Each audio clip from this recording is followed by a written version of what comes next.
वालेकुम वरहमतुल्लाह। उम्मीद करता हूँ जी सब खैरियत से होंगे। हमारे टैक्स मोहतसिब साहब जो हैं, विफाकी टैक्स मोहतसिब साहब, वो आजकल बड़े छाए हुए, बड़े ज़बरदस्त तरीके से मैदान में हैं। पहले सोलर नेट मीटरिंग के हवाले से जो उनकी डायरेक्शन आई थी कि उसके ऊपर टैक्स लगाया जाए, अब एक और फैसला आया है, या डायरेक्शन कह लें आप, कि जो टीचर्स हैं वो अपनी सैलरी तो रिसीव करते ही करते हैं अपनी टीचिंग के हवाले से, लेकिन जो वो एडिशनल सर्विसेज देते हैं, जैसे कि सुपरविजन या इन्विजिलेशन, उनकी ड्यूटीज होती हैं, या पेपर चेकिंग वगैरह, तो उसके ऊपर जो टैक्स लग रहा था वो गलत था। मैं भी अक्सर उसके ऊपर बात करता होता था। शुक्र है जी, उसके हवाले से बात की गई और बड़े लेवल पे बात की गई। वो कह रहे हैं कि जी जो सेक्शन 153 के अकॉर्डिंग टैक्स काटा जा रहा था ना, उनकी उन सर्विसेज के ऊपर, वो गलत है। आप भी पढ़ सकते हैं। वो क्या कह रहे हैं, currently the payments received by them, मतलब ये स्कूल टीचर्स या staff, subjected to withholding tax under section 153(1)(b services rendered instead of head salary under section 149 of the income tax ordinance 2001। ये आप पूरा पढ़ सकते हैं।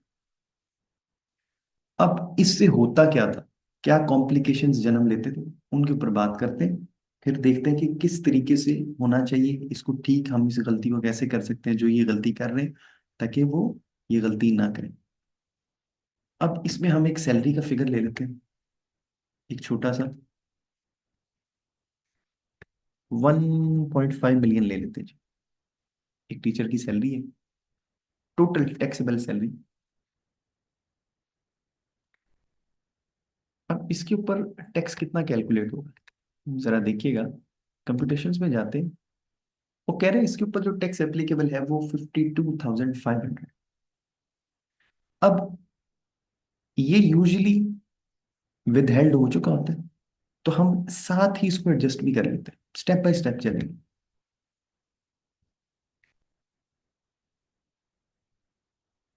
ये रिसीट्स हैं जी, और ये विद हेल्ड हो चुका है। अब एक चैप्टर क्लोज, एक दरवाजा हमने बंद कर दिया। समझ ऐसे ही आती है ना। अब चलें जी, दूसरा दरवाजा खोलते हैं। जो लोग गलती करते थे वो देखते हैं। वो गलत टैक्स कटा है, तो एडजस्ट भी उसी तरीके से होना है। यहाँ पे हम लिखते हैं जी 153(1)(b एट 11%। अब 2 लाख रुपए इन्विजिलेशन ड्यूटीज या इन्विजिलेशन सर्विसेज या पेपर चेकिंग की सर्विसेज का उनको मिल रहा है, उसके ऊपर गलत टैक्स काटा गया।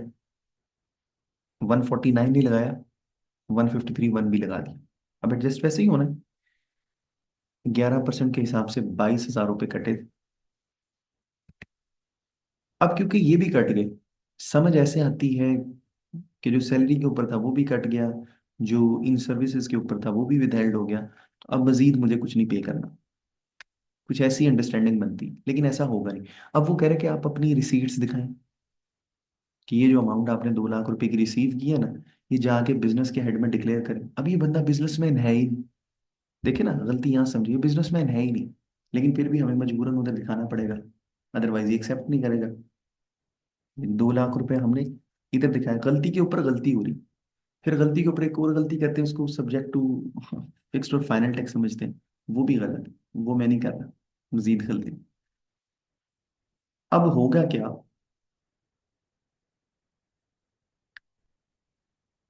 अब हम कंप्यूटेशंस पे जाएंगे। सिस्टम ने 17 लाख रुपए के ऊपर, 17 लाख रुपए के ऊपर टैक्स कैलकुलेट किया, ठीक है ना। 12 लाख तक तो 15,000 रुपये, उससे ऊपर जो अमाउंट है एक्सीडिंग 5 लाख रुपए की, उसके ऊपर उसने 12.5% कैलकुलेट किया, तो टोटल होके 77,500 हो गया। चलो ठीक है, वो भी समझ आती। अब मजीद एक इसमें परेशानी आएगी, आप देखेंगे कि वो कह रहा है कि आपने 15,882 रुपये मजीद जमा करना। अब हमें क्या समझ आ रही थी, हमें ये समझ आ रही थी कि 52,500 सैलरी का, 22,000 सर्विसेज का, ये दोनों विदहेल्ड हो चुके, हमारी कोई लाइबिलिटी नहीं होगी।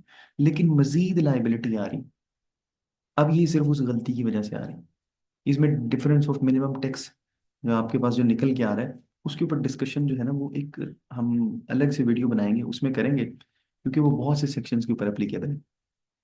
ये मामला जो है ना, 148 की आप कर लें, इंपोर्ट्स का मामला है उसकी रिटर्न करें, तब भी ये प्रॉब्लम आता है। आप 153 की का कोई और क्या कहते हैं जी सब सेक्शन ले लें, उसमें भी ये मामला फेस करना पड़ता है। जो आपके कमीशन है 233, उसके ऊपर भी आपको फेस करना पड़ता है। और एक आधा सिनेरियो ऐसा है जिसमें आपको 236C पे भी मिनिमम टैक्स देखने को मिलता है। तो वो मैं अलग से एक सेपरेट वीडियो बना दूंगा। उसकी कैलकुलेशन थोड़ी सी ट्रिकी, मैं यहाँ पे उसको छोड़ देता हूँ। लेकिन मैं सिर्फ ये बता रहा हूँ कि उस गलती की वजह से बंदे को ये एडिशनल टैक्स पे करना पड़ता था। अब इसको हम अवॉइड कैसे कर सकते हैं? होना क्या चाहिए था, अगर सब कुछ अंडर सेक्शन 149 हो जाता तो टैक्स कितना होता? अब इस केस में आप सिर्फ जहन में रखिएगा कि 90,383 82 रुपीज आपको टोटल पे करने पड़ेंगे। अब इतनी ही इनकम और सही कैलकुलेशन की जाए तो फिर कितना टैक्स बनेगा? चलें चेक करते हैं।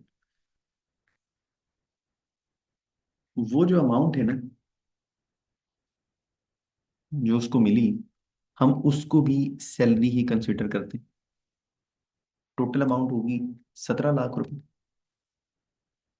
और फाइनल फिक्स के मुताबिक या मिनिमम के मुताबिक उसकी टैक्सेशन होनी नहीं, तो इसको रिमूव कर देते हैं। अब जो टैक्स विद हेल्ड होगा वो किसके मुताबिक होगा? Under section 149। तो जितना भी टैक्स बनेगा वो आपकी अंडरस्टैंडिंग होगी उसके हवाले से कि वो पूरा ही कट जाएगा। वो कितना बनता है?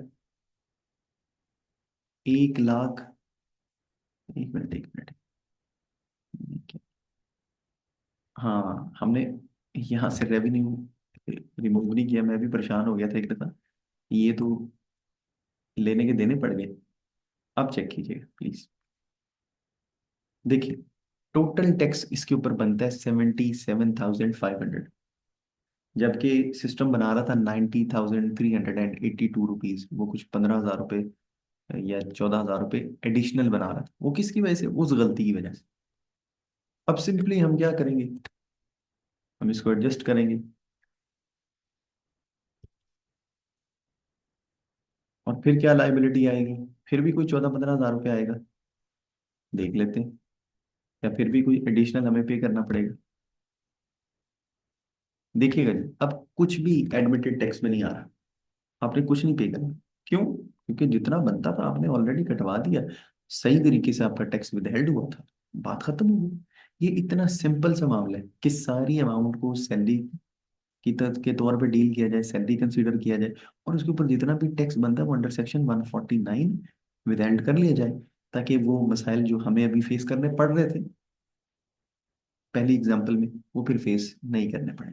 बस इतना सा काम था जी। उम्मीद है कि अब जो भी ये गलती करते थे पेमेंट करने वाले, वो इसको ठीक कर लेंगे। और वैसे भी सरकारी इदारों में जो नीति एक दफा शुरू हो जो वो चलती रहती, वो कोई स्टेप लेता ही नहीं उस पर। अब एफबीआर इस चीज़ को इंश्योर कर सकता है, और तो किसी पे इतनी जरूरत नहीं है। ले जी, आज के लिए इतना ही। कोई क्वेश्चन हो, कुछ पूछना चाहें, कोई कंफ्यूजन हो, आप पूछ सकते हैं। अपना ख्याल रखिएगा। फी अमान।